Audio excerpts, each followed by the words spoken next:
mais a mesma coisa. Antes podia, agora não pode mais. Acabou a ascensão.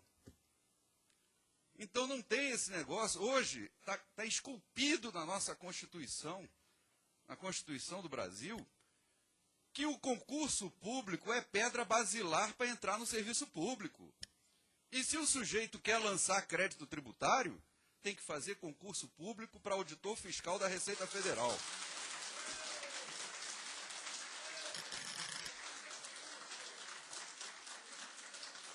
Essa é a pedra basilar. É a igualdade entre todos os cidadãos brasileiros e é o princípio basilar da nossa Constituição. O princípio do concurso público está consagrado nela.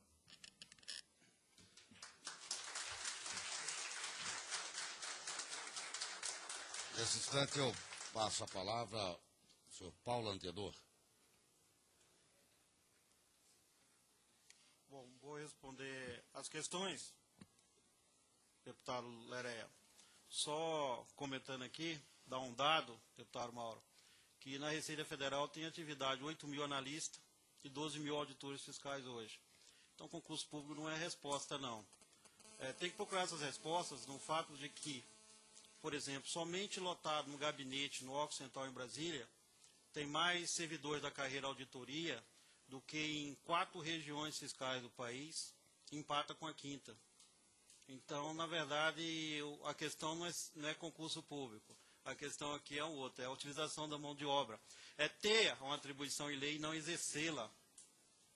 Porque se formos levar ao ponto ao limite extremo do que foi dito aqui nessa mesa, se procurássemos nos últimos 3 anos, quem não fez lançamento, deveria fazer, não fez lançamento tributário na Receita Federal e não tivesse um lançamento feito, fosse mandado embora a bem do serviço público, esse número de 12 mil iria cair consideravelmente, com toda certeza. Bom, tenho a dizer, e vou relembrar os números aqui, deputado Mauro, que menos de 0,5% da arrecadação vem de lançamento, essa função tão nobre e importante para a Receita Federal. E que 95% desse lançamento, ele, na verdade, vem de erro do contribuinte, não de dolo, por parte do contribuinte. Eu vou dizer também para os senhores, um dado, que mais de 50% dos lançamentos feitos pela Receita Federal caem pela própria Receita Federal por falta de qualidade. Esse assunto deveria estar na minha mesa também. Respondendo ao deputado Covatti, até agora a discussão de lei orgânica se deu da seguinte maneira, deputado.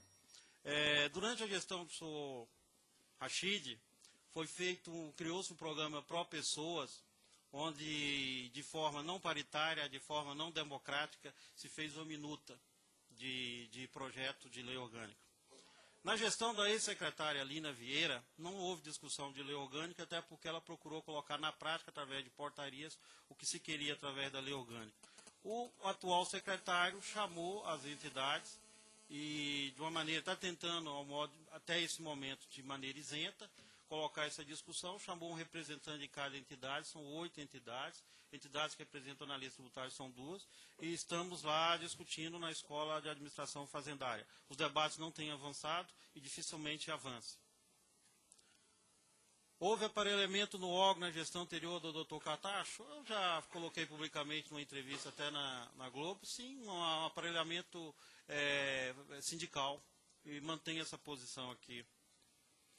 O que se deixou de fazer durante a crise financeira internacional, que ligação tem com a lei orgânica? Ora, se parou de trabalhar com meta, se quer oficializar isso através da lei orgânica, se tirou responsabilidade na execução do serviço, se quer oficializar isso com a lei orgânica. Então, tudo aquilo que não funcionou, que trouxe uma não reação à questão da crise financeira, se quer se tornar oficial através da lei orgânica. Os analistas tributários são servidores concursados? Sim, mas não temos nenhum que entrou aí por medida judicial ou reaproveitamento de outro cargo. Não há nenhum trem no cargo de analista tributário. Fizemos concurso para a carreira auditoria da Receita Federal. E eu não lembro de momento algum aqui ter falado que o analista quer virar auditor fiscal. Não lembro de ter falado isso aqui. Não lembro. O analista tributário orienta o sujeito passivo na interpretação da legislação tributária? Sim. Quem faz isso é o analista tributário, reafirmo. E numa outra audiência a gente traz, se preciso, traz as provas para isso. O que o analista tributário faz na área aduaneira? Faz tudo. Em alguns sistemas não pode entrar porque não lhe é dada a senha, mas o resto faz tudo.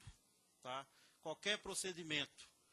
De fato, como houve uma greve aqui na Receita Federal de determinada categoria, naquele momento o número de apreensão de mercadoria aumentou somente com o analista trabalhando, como também a arrecadação aumentou somente com o analista tributário trabalhando. Isso está mais do que provado, são números, são fatos incontestáveis. O deputado também pergunta, eu já fui na Receita Federal e não vi diferença entre analista e auditor. Eu também não vejo, às vezes eu vou em assembleia por aí, chegou algum auditor me cumprimentando e depois que eu descubro que é auditor, eu imagino que seja analista. Não há diferença quando você chega na Receita Federal e procura saber. Tem que perguntar, mas tem que perguntar bem, tem que perguntar muito para descobrir a diferença. Hoje, basicamente, duas diferenças do analista e auditor. Uma na lei, onde há algumas atividades privativas do auditor fiscal, 6, para ser enumerar, são 6, e como eu já tratei de alguns aqui, não vou repetir. E a questão salarial, nós temos um salário que corresponde em torno de 60% do salário do auditor fiscal, mas também não vim para tratar disso aqui hoje. Então, acredito que respondi todos os quesitos. Muito obrigado.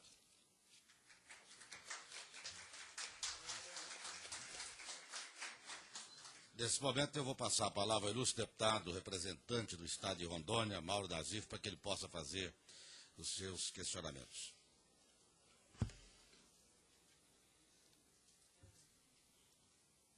Senhor presidente Carlos Leréa, inicialmente quero cumprimentá-lo pelo trabalho que o senhor vem realizando à frente dessa audiência, que certamente tem dado um rumo importante para que a tal possa acontecer da melhor maneira. Quero aqui cumprimentar a todos que compõem a essa mesa, as pessoas do senhor Paulo Antenor, o presidente do Sindicato Nacional dos Analistas Tributários, e na pessoa do senhor Pedro Delari, presidente do Sindicato Nacional dos Auditores Fiscais da Receita Federal, em nome dos quais cumprimento todos que compõem essa mesa. Cumprimentamos também todos os servidores da Receita Federal aqui presentes, acreditamos que de vários estados, decorrência dessa agenda ser uma agenda de muitíssima importância. Cumprimento também a autora do requerimento que está propondo e acontece, a deputada Andréia Zito, que por motivo de doença ela não pôde estar nesse momento aqui fazendo parte, mas certamente ontem mesmo ela falava comigo da importância e pedindo para que nós parlamentares estivéssemos presentes. Quando se tem aqui um debate onde requer a realização da audiência pública para debater a regulamentação do artigo 50 da Lei número 11.457 de 2007, e que trata nesse artigo 50. Artigo 50 diz, no prazo de 1 ano da data da publicação desta lei, o Poder Executivo encaminhará ao Congresso Nacional projeto de lei orgânica das auditorias federais, dispondo sobre direitos, deveres, garantias e prerrogativas dos servidores integrantes das carreiras de que trata a Lei número 10.593, de 6 de dezembro de 2002. Então, esse aqui é o objeto dessa audiência pública e em cima dele que nós vamos estar nos referindo. Lamento também a ausência de membros da Receita Federal, que foram convidados, era importante a sua participação, e a ausência do Ministério do Planejamento também. Apesar de, depois de ouvir atentamente, eu vejo que o Ministério do Planejamento ainda nem seria a hora de estar nessa mesa, que, pelo que eu entendi, ainda não foi encaminhado nada ao Ministério do Planejamento. A gente já esperava até que tivesse. Eu gostaria de ter alguns entendimentos, porque a gente vê que existe divergências. Na mesa nós temos sentados os auditores, nós temos sentados os analistas, Para mim, faltavam os administrativos também.